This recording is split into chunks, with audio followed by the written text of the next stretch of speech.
Alright, well, we got something else we don't need here. Another project, courtesy of my friend that is in the tree business. We got a crotch. It's a good looking crotch. It's just a red oak. Nothing fancy, probably not a whole lot of character. But we actually went by there yesterday for some other stuff and just figured, what the heck, let's pick it up and just bring it home. I think it's small enough. I haven't actually measured it. I've got a 28-inch throat on the saw, so I'm hoping I can get it through there.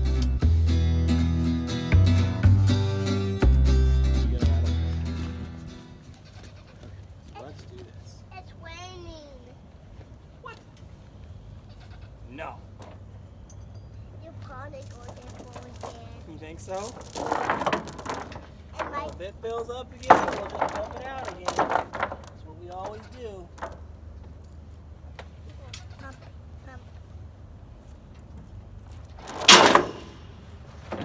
Oh. I go and eat Why are you walking that up? We're going to pick it up with the tractor. Try. It's a couple 100 pounds. Rita should be able to do it, no problem. All right, let's go see. Let's go get Rita.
All right, well, we got the little crotch piece here set up on the sawmill, and already I've got to make an exception because it is about 30 inches wide from down there to there, and I don't have, my mill can only cut, it says 28, I think I can do like 27 really clear.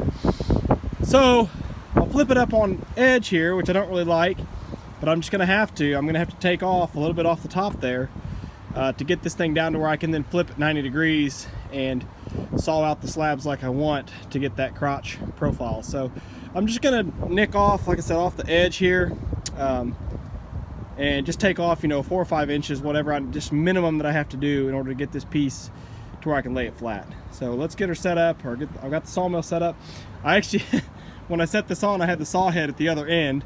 I had to raise the saw head all the way up and take the blade off to be able to get it to pass back over the stump here, and then put everything back together so that I could be on the right side, which is my stupid fault for leaving the saw head at the other end of the tracks, but whatever. It's a big awkward piece. So let's take this little edge off here and then see what we can do. Seriously?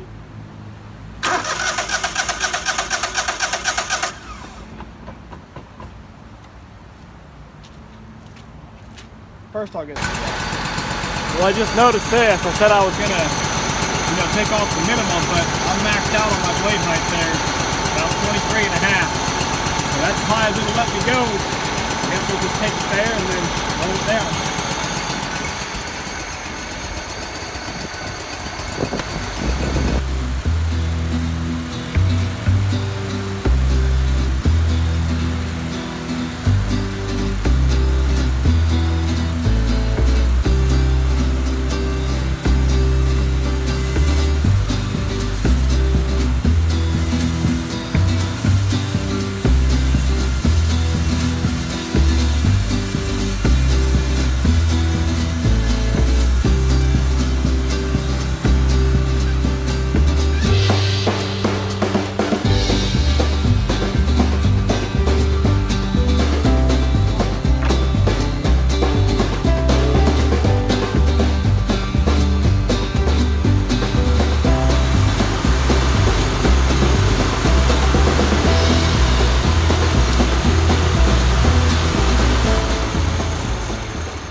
Okay.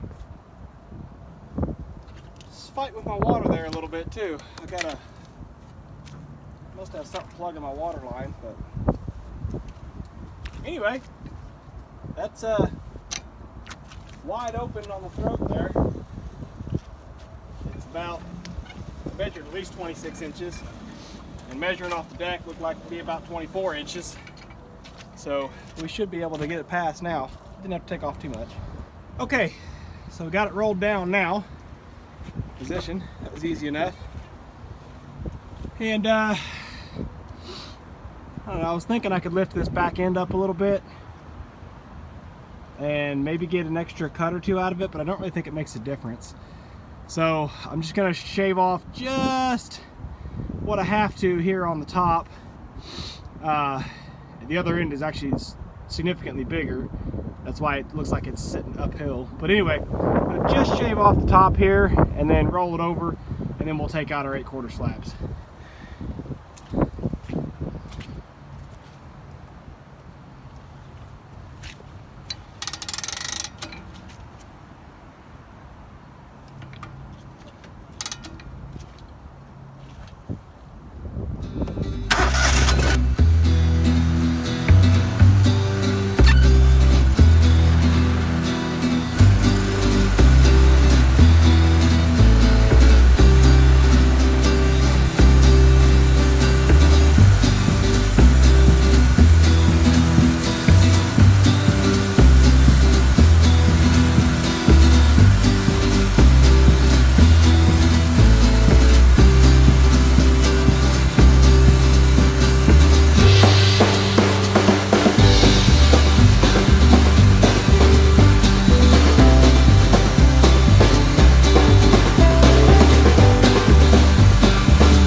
So it's the other issue. Because of how it's positioned on here, it's such a short piece, I had to span just these two short rails here. And because of that, I can't get a clamp on it. It was sitting there rocking. So this bottom cut is going to be not perfectly smooth, but anyway, it don't matter because it'll end up being the bottom piece, and you know, run it through a planer and it'll be fine. So now we'll get it rolled over.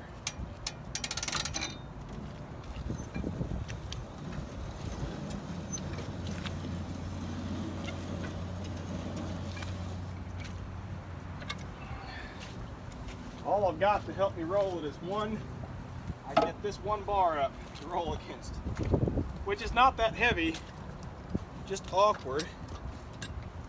And if I knock it off the track, I'm going to have a heck of a time getting it back on.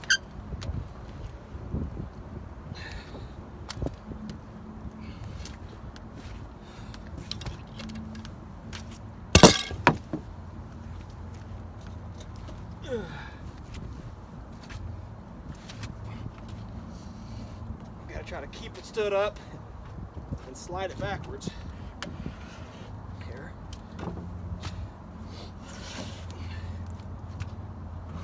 At least it slides relatively easy on the metal deck.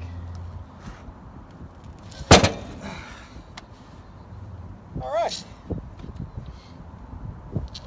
Now, shouldn't rock and roll as much. So let's see what we can find inside.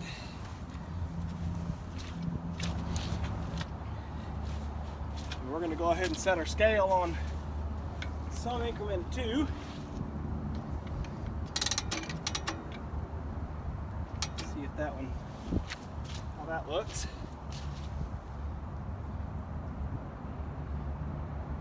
Yeah, we'll go with that. That's going to just shave off a bit, but we're going to go ahead and cut it out and to see what we get out of it here. So, yeah, right above 12.5.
That might be my favorite piece right there.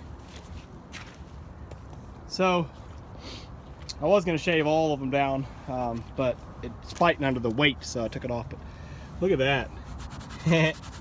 That's where I just shaved under the bark, so it's actually mostly sapwood, but that's beautiful. To me, that's just beautiful. Flip the underside of it over. Oh yeah, nothing special, just a red oak crotch. There may be something when we sand it out, but yeah, again, man, I think I like the stripes and the sapwood most of anything. Anyway, I'm gonna finish taking these out, just throw them in the bucket of the tractor. Maybe we'll lay them all out here when we're done and just see how they look in the end.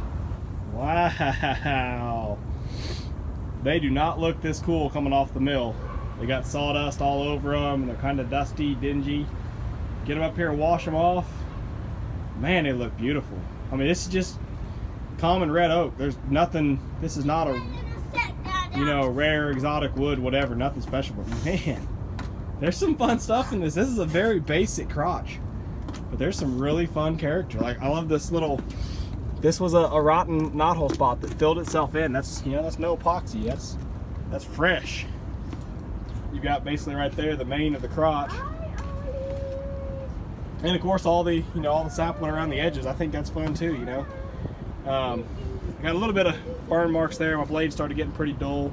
My saw, it's still something not quite right, because when I cut a real wide piece, it wants to bow up in the middle. It seems like no matter how much I adjust it, it'll do that. So every one of these pieces has just a real slight cup upwards. But anyway, my wife's gonna look at them, so we'll see what she thinks. Hey, how did you cut these? On the sawmill. So I just flipped them over, and I had them set up with the prettier, what I thought were the prettier pieces were on the other side that I already showed you. But yeah, some of these 2 or 3 out of the main of the middle Those are pretty cool. They look about like they do on the other side, though. I really like the little bark inclusion that I showed you on the other side. I think I called it a knot. My wife called it a bark inclusion. But anyway, pretty neat for a chunk of wood that we got for free. We'll see what we can do with it. We have no plans, so we'll just see what we get out of it.